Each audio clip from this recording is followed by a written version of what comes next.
Fatos revelados. Se inscreva e deixe seu like.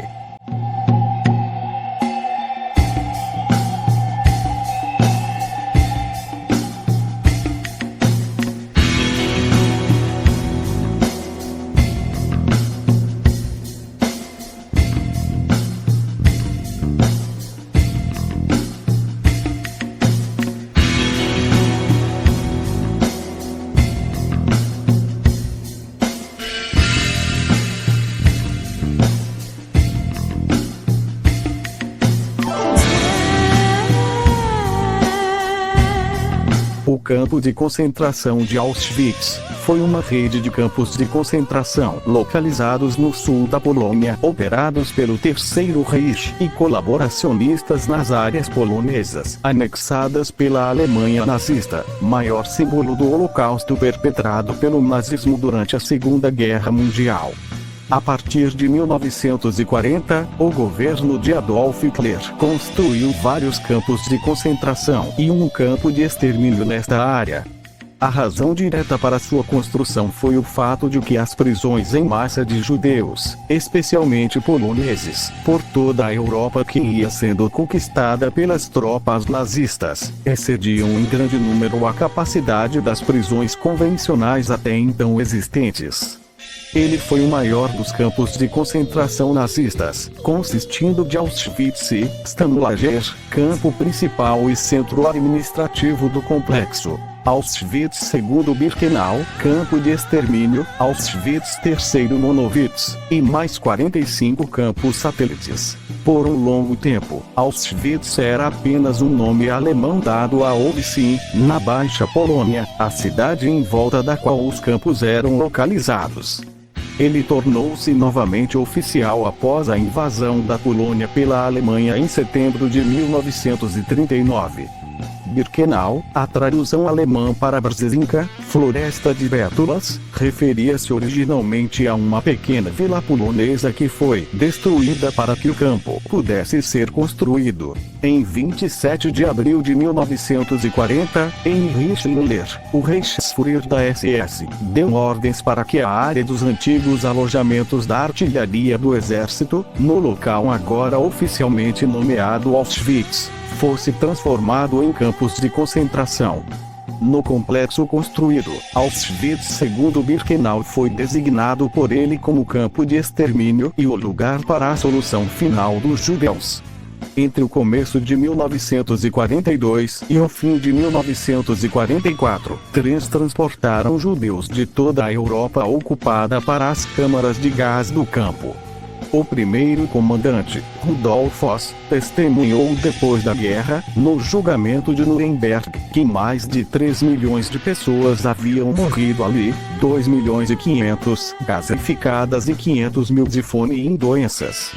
Hoje em dia os números mais aceitos são em torno de 1,3 milhão, sendo 90% deles de judeus.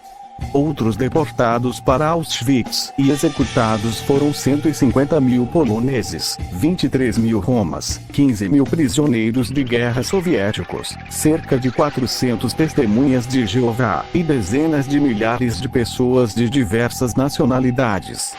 Aqueles que não eram executados nas câmaras de gás morriam de fome, doenças infecciosas, trabalhos forçados, execuções individuais ou experiências médicas. Em 27 de janeiro de 1945 os campos foram libertados pelas tropas soviéticas, dia este que é comemorado mundialmente como o Dia Internacional da Lembrança do Holocausto, assim designado pela Assembleia Geral das Nações Unidas, Resolução 67, em 1 de novembro de 2005, durante a 42ª sessão plenária da organização. Em 1947, a Polônia criou um museu no local de Auschwitz II, que desde então recebeu a visita de mais de 30 milhões de pessoas de todo o mundo, que já passaram sob o portão de ferro que tem escrito em seu sino o infame motto Arbeit macht frei, o trabalho liberta. Em 2002, a Unesco declarou oficialmente as ruínas de Auschwitz-Birkenau como Patrimônio da Humanidade. O complexo de campos de concentração de Auschwitz era localizado administrativamente no extremo leste da província da Alta Silésia do Terceiro Reich, condado de Bielsko, aproximadamente 30 quilômetros ao sul de Katowice e a 50 quilômetros a oeste de Cracóvia, como parte da área polonesa anexada pelo Reich nazista, abrangendo uma grande área industrial, rica em recursos naturais. Havia um total de 48 campos no complexo. Os maiores eram Auschwitz I, Auschwitz II Birkenau e Auschwitz III Monowitz-Sobuna, um campo de trabalhos forçados. O centro administrativo do complexo ficava em Auschwitz I, onde cerca de 70 mil pessoas morreram, a maioria delas poloneses étnicos e prisioneiros soviéticos. Auschwitz II era o campo de extermínio Obernichtungslager, onde ao menos 960 mil judeus, 75 mil poloneses e 19 mil romas foram mortos. Auschwitz III Monowitz servia como campo de trabalho para a fábrica Bunawerk, do conglomerado industrial. A SS Totenkopfverband, criada por Hitler em 1934 para a administração de campos de concentração, era a organização responsável pela administração geral. Essa organização atuava de forma independente dentro das SS, tendo suas próprias patentes e estruturas de comando. 3 homens comandaram o complexo durante sua existência: o Obersturmbannführer Rudolf Voss entre maio de 1940 e novembro de 1943. Arthur Liebenschel entre novembro de 1943 e maio de 1944 e o Sturmbannführer Richard Baer entre maio de 1944 e janeiro de 1945. O escritor e químico Primo Levi, sobrevivente de 1 ano de confinamento em Auschwitz III Monowitz e autor de É Isso um Homem? Livro clássico sobre Auschwitz, assim escreveu as condições de vida ali. Nunca existiu um estado que fosse realmente totalitário. Nunca houve um lugar onde alguma forma de reação tenha deixado de existir, algum corretivo na tirania total, nem mesmo no Terceiro Reich ou na União Soviética de Stalin. Nos 2 casos, a opinião pública, a magistratura, a imprensa internacional, as igrejas, o sentimento por justiça e humanidade que mesmo 10 ou 20 anos de tirania não puderam erradicar, tudo isso, de maneira maior ou menor, agiu como um freio. Apenas no Lager Campo, a restrição a algo era abaixo do não existente, e o poder destes pequenos sátrapas absoluto. Auschwitz I. Este era o campo original, que servia como centro administrativo de todo o complexo. A área, que abrigava 16 edifícios de um só andar, anteriormente havia servido de alojamento para a artilharia do exército. O líder da polícia da Silésia procurava um local para a construção de um novo campo, visto que os existentes estavam no limite de sua capacidade. Richard Lutz, chefe da inspetória dos campos de concentração, enviou o ex-chefe do campo de Sachsenhausen, Walter Eisfeld, para avaliar a área. Ela foi aprovada. Himmler deu as ordens de construção e Rudolf Voss supervisionou as obras e se tornou seu primeiro comandante, com Joseph Kramer como seu subcomandante. Os residentes no local foram despejados, incluindo 1.200 pessoas que viviam em barracas ao redor dos quartéis, e foi criada uma área vazia de 40 quilômetros, que os alemães chamaram de área de interesse no campo. 300 judeus residentes de Ovsin foram requisitados e trazidos para trabalharem nas fundações. Entre 1940 e 1941, 17 mil poloneses e judeus residentes nos distritos ocidentais da cidade, adjacentes ao campo, foram despejados de suas habitações. Também foram ordenadas expulsões nas vilas de Bruzikovice, Babice, Brzezinka, Rajsko, Pavi, Army, Boriburi. A expulsão de civis poloneses cristãos era um passo na direção de estabelecer uma zona de exclusão ao redor dos campos, que serviria para isolá-los do mundo exterior e levar adiante o objetivo destinado a eles pela SS. Alemães e alemães étnicos, nascidos fora do país, ocuparam algumas das residências deixadas vazias pelos judeus, transportados para os guetos. Os primeiros prisioneiros, 30 criminosos alemães, trazidos de Sachsenhausen, chegaram em maio de 1940. Foram trazidos com a intenção de destiná-los a atuar como funcionários dentro do sistema prisional. O primeiro transporte de prisioneiros poloneses para o campo, 728 deles, incluindo 20 judeus, chegou em 14 de junho, vindo da prisão de Tarnów, no sudeste da Polônia. Eles foram internados no antigo edifício da Polish Tobacco Monopoly, vizinho à área, até que o campo estivesse pronto. A população foi crescendo rapidamente, à medida que o complexo recebia dissidentes, intelectuais e membros da resistência polonesa presos. Em março de 1941, ele tinha 10.900 prisioneiros, a maioria dos quais poloneses. A SS selecionava alguns prisioneiros, geralmente criminosos alemães, como supervisores com privilégios, os chamados cabos, sobre outros internos. Apesar de envolvidos em várias atrocidades em Auschwitz, apenas 2 deles foram julgados no pós-guerra por seus comportamentos individuais, a maioria sendo considerada como não tendo outra escolha senão agir como agiram. As categorias de prisioneiros eram distinguidas por marcas especiais em suas roupas. Verde para os criminosos comuns, vermelha para os presos políticos e amarela para os judeus. Judeus e prisioneiros soviéticos eram geralmente os tratados da pior maneira.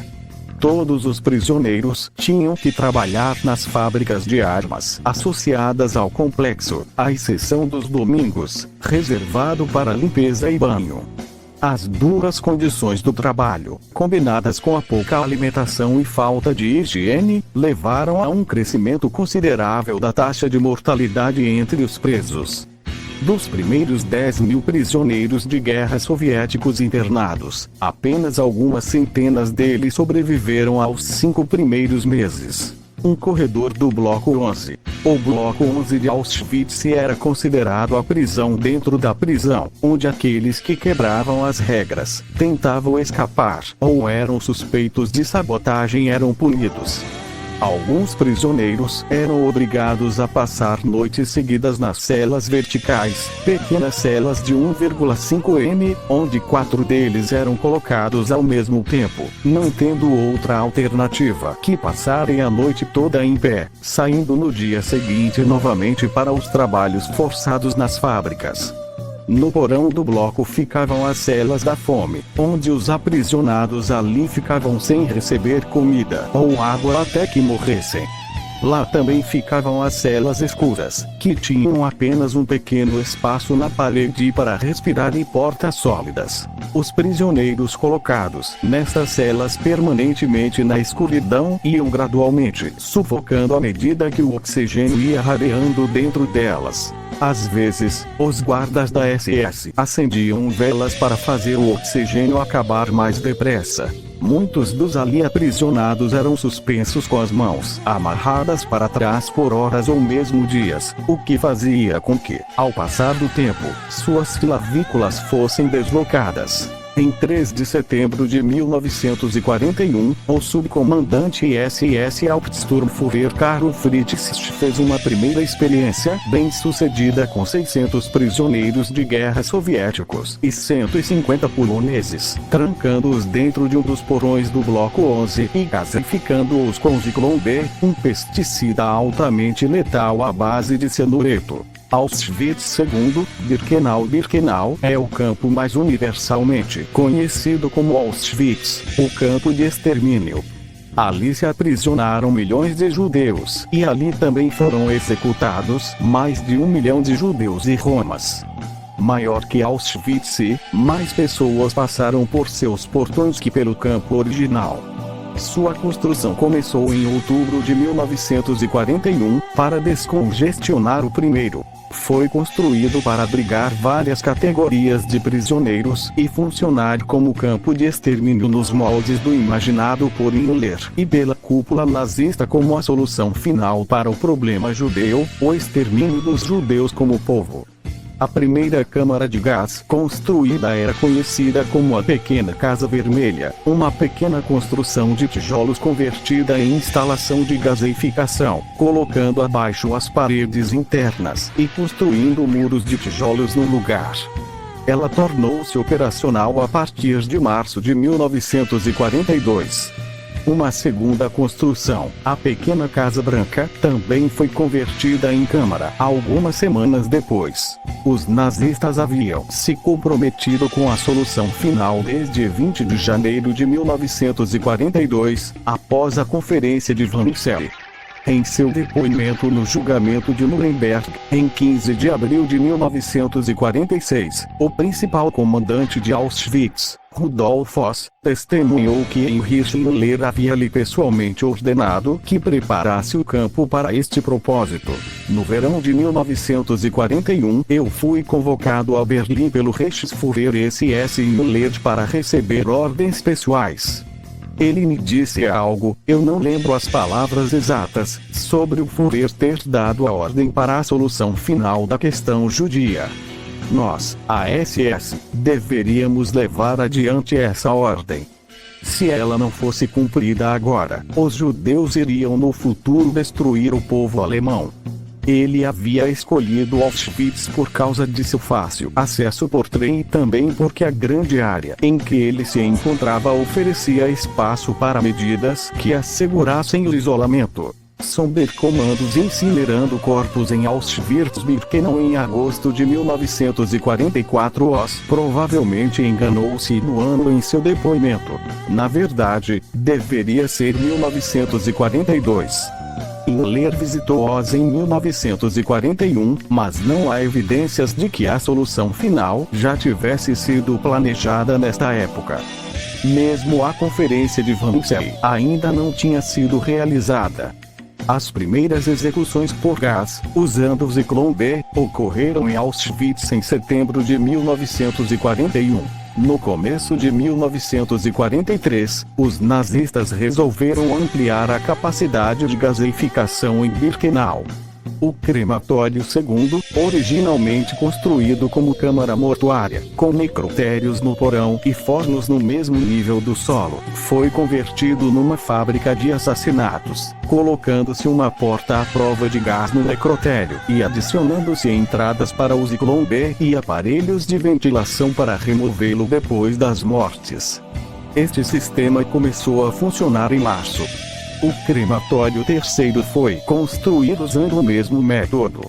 Os crematórios quarto e V, já planejados exclusivamente como centros de gaseificação, foram construídos na primavera, abril, junho. Em junho de 1943 todos os crematórios estavam em operação. A grande maioria das vítimas foi morta após este período. Os capos e os sonderkomandos eram prisioneiros com alguns privilégios. Os primeiros tinham a obrigação de manter a ordem nos alojamentos, e os segundos preparavam os recém-chegados imediatamente selecionados para morrer, geralmente as crianças, os anciãos e os doentes, para as câmaras de gás e depois transferiam os corpos para os fornos, antes retirando qualquer ouro que as vítimas tivessem em obturações dentárias. Alguns destes grupos, entretanto, também eram mortos periodicamente. Eram todos supervisionados pelos guardas da SS. Cerca de 6.000 membros da SS trabalharam em Auschwitz. O comando no campo feminino, separado do masculino pela linha férrea que cortava Auschwitz, era feito em turnos por Johanna Langefeld, Maria Mandel e Elisabeth Wolkenrath, as duas últimas executadas por crimes contra a humanidade no pós-guerra. Campo Roma. Em dezembro de 1942, Himmler expediu uma ordem para que todos os romas nos territórios ocupados fossem enviados a campos de concentração, sendo Auschwitz um dos principais escolhidos para acolhê-los. Até então eles estavam detidos em campos de internamento e guetos, como o gueto de Lodz, para o qual cerca de 5.000 romas húngaros haviam sido enviados.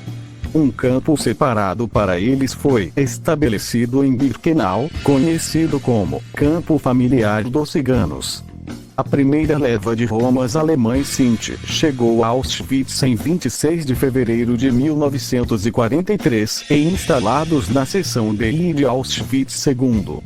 O campo familiar ainda estava em construção na época.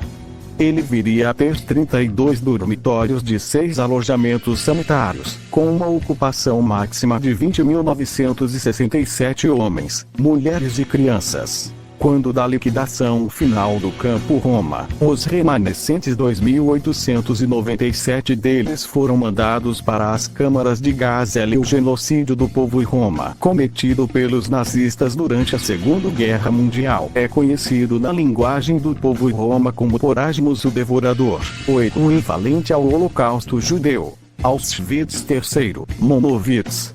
Fábrica da Buna-Werk ao lado de Auschwitz. Monowitz, também chamado Monowitz-Buna, foi inicialmente construído como um subcampo para Auschwitz e, posteriormente tornando-se um dos principais campos do complexo, englobando 45 subcampos menores na área a seu redor. Ele foi assim batizado por causa da vila de Monowitz em alemão, localizada na parte anexada da Polônia, sobre a qual ele foi construído. Ele foi inaugurado em outubro de 1942 pela SS, a pedido dos executivos da IG Farben, para fornecer trabalho escravo para seu complexo industrial de Buna-Werk. O nome Buna era derivado da borracha sintética derivada do 1,3 butadieno fabricada por eles e do símbolo químico do sódio, Na, utilizado no processo de fabricação da borracha. Buna. Vida nos campos comando. Rudolf Oss, comandante de Auschwitz entre 1940-43 e 1944-45, durante seu julgamento em 1947 devido a seu tamanho e papel-chave no programa de genocídio nazista. Auschwitz abrangia pessoal de diversos ramos das SS, alguns deles se sobrepondo ou dividindo áreas de responsabilidade. No total, cerca de 7.000 membros das SS foram designados para servirem nele durante toda a existência dos campos. A principal autoridade geral ali era o Departamento de Economia da SS, conhecido como era o departamento que comandava diretamente as atividades em Auschwitz. O pessoal de comando, que vivia no local e tocava as atividades do complexo, era todo pertencente à SS Totenkopfverband ou SSTV. 1941, os membros da SSTV eram todos considerados membros efetivos das Waffen-SS. A Gestapo também mantinha um grande escritório em Auschwitz, com funcionários e oficiais uniformizados. O campo também tinha um corpo médico, comandado pelo SS Standortarzt Eduard Wirtz, cujos médicos eram todos de algum dos vários ramos da SS. O Dr. Joseph Mengele, por exemplo, que trabalhou neste corpo, antes de servir em Auschwitz, era um médico de campo de batalha das Waffen-SS até ser transferido por causa de um ferimento. A ordem interna no campo estava sob a autoridade de outro grupo SS, que respondia ao comando do campo através de oficiais chamados de Lagerführer. Cada um dos 3 campos principais de Auschwitz era designado a um Lagerführer, a quem respondiam os SS, conhecidos como Rapportführers. Estes comandavam os Blockführers, que cuidavam da ordem nos alojamentos individuais. Ajudando os SS nestas tarefas estavam os capos, prisioneiros confiáveis com alguns privilégios. O pessoal da SS designado para as câmaras de gás estava tecnicamente sujeito à mesma cadeia de comando dos outros, mas na prática eram segregados e trabalhavam e viviam na área dos crematórios. Normalmente, havia 4 SS para cada câmara de gás, comandados por um oficial não comissionado, que supervisionava cerca de 100 prisioneiros judeus. Os Sonderkommandos, forçados a assistir a todo o processo de execução e cremação. A gasificação das vítimas era sempre feita por uma guarnição especial da SS conhecida como Divisão de Higiene, que levava o gás de Clombe até as câmaras numa ambulância e então o injetava dentro delas pelos buracos existentes nas paredes.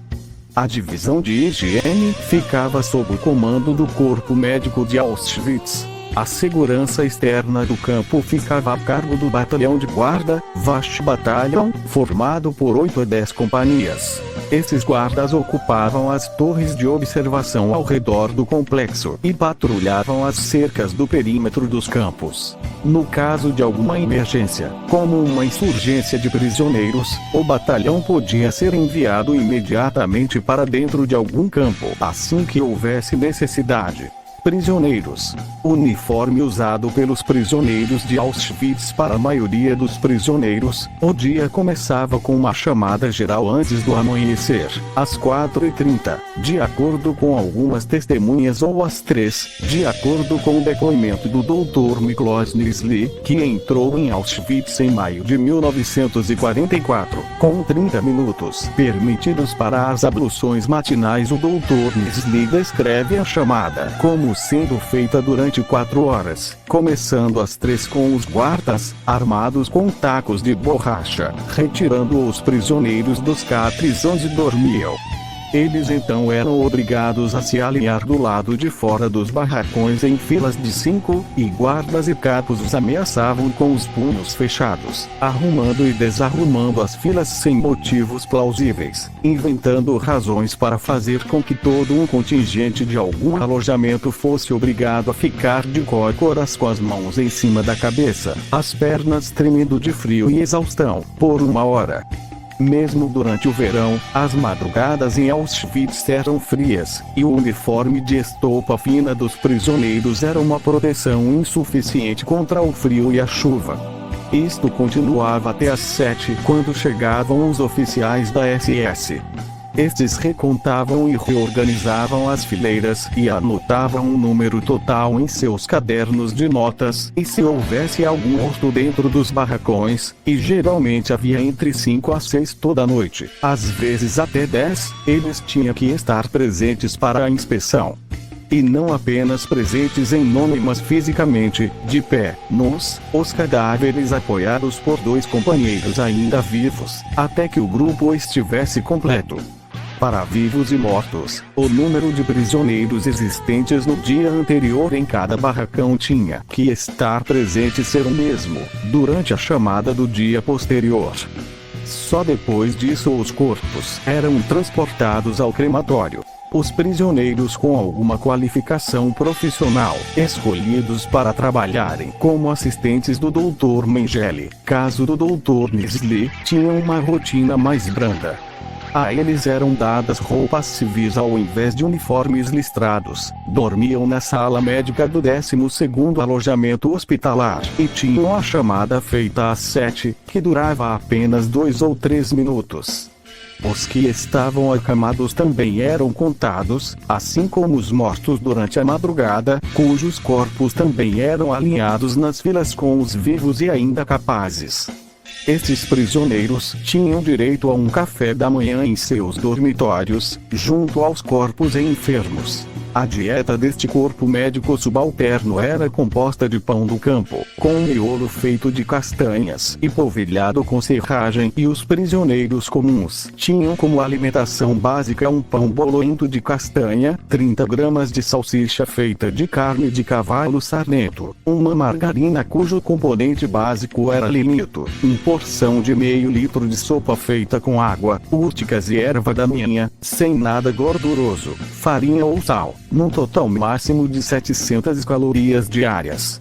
Certos prisioneiros, selecionados para experiências médicas em vivo, como gêmeos e anões, eram melhor alimentados e vestidos. Seus alojamentos também eram mais confortáveis e higiênicos. Após a chamada e a contagem, eles caminhavam até o local de trabalho, em pares de 5, vestindo uniforme listrado, sem roupas de baixo e usando sapatos de madeira sem meia, muitas vezes de tamanhos menores que seus pés, o que causava grandes dores. Uma orquestra de prisioneiras, a Orquestra Feminina de Auschwitz, era forçada a tocar grotescamente uma música alegre, à medida que os prisioneiros passavam pelos portões a caminho do trabalho. Esta orquestra foi criada pela supervisora SS do campo feminino, Maria Mandel, que, por suas atrocidades, ficou conhecida como a Besta. Os capos eram os responsáveis pelo comportamento dos prisioneiros durante o trabalho, supervisionados por guardas da SS. A jornada durava 12 horas no verão e um pouco menos no inverno, e não havia períodos de descanso durante o dia. Um prisioneiro era designado para as latrinas, para vigiar o tempo que os demais gastavam para esvaziar as bexigas e os intestinos. Todos os prisioneiros tinham um número de registro tatuado no antebraço após o trabalho. De volta aos barracões, nova chamada era feita. Se estivesse faltando algum prisioneiro, os outros tinham que permanecer alinhados em pé até que ele fosse achado ou a razão de seu desaparecimento descoberta, mesmo que isso levasse horas, não importando as condições climáticas.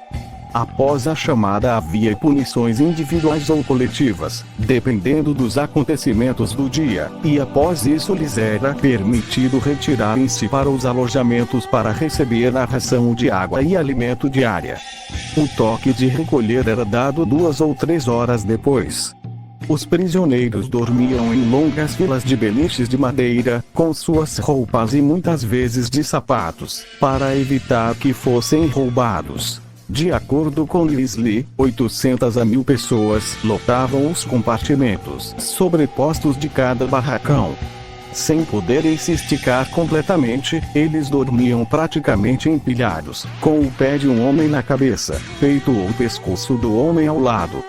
Despojados de qualquer dignidade humana, eles empurravam, chutavam e mordiam uns aos outros na esperança de conseguir mais algum espaço para dormir, já que não tinham muito tempo para isso.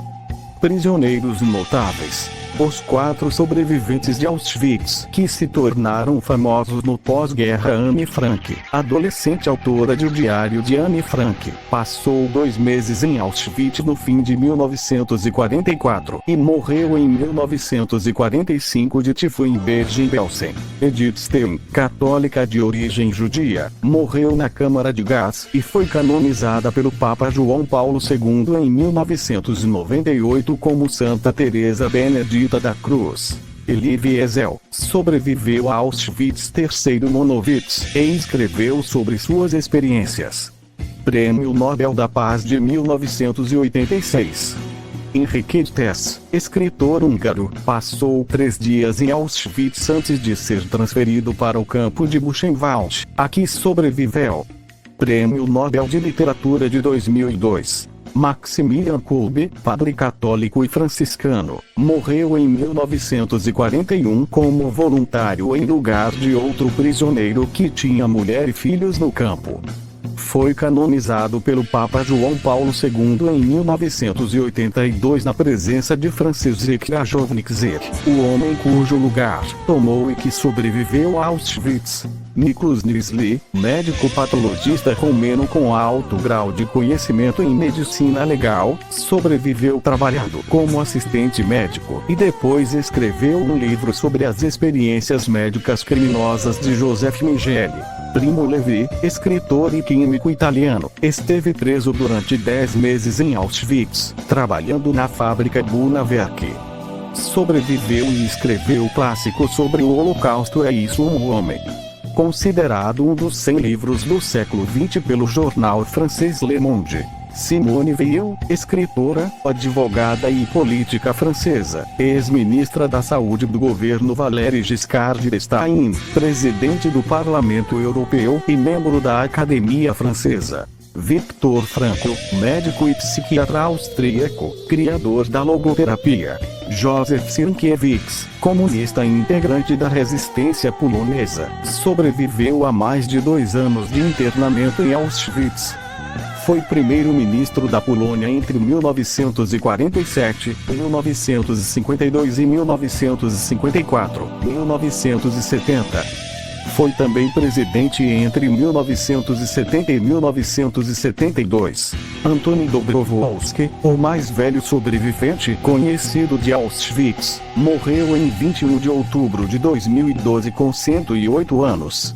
Preso em 1942 por dar aulas de polaco clandestinamente, posteriormente foi transferido para os campos de concentração de Gross-Rosen e de Sachsenhausen, de onde acabou por ser libertado em 1945. Leibleson foi o sobrevivente mais jovem da lista de Schindler. Ele e sua família foram confinados ao pequeno campo de concentração de Plaszow. Logo depois ele foi enviado para o campo de concentração de Gross-Rosen.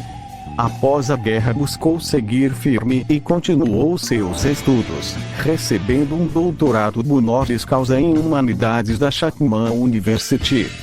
Foi professor da Huntington Park High School, na Califórnia, durante 39 anos, e faleceu em 12 de janeiro de 2013.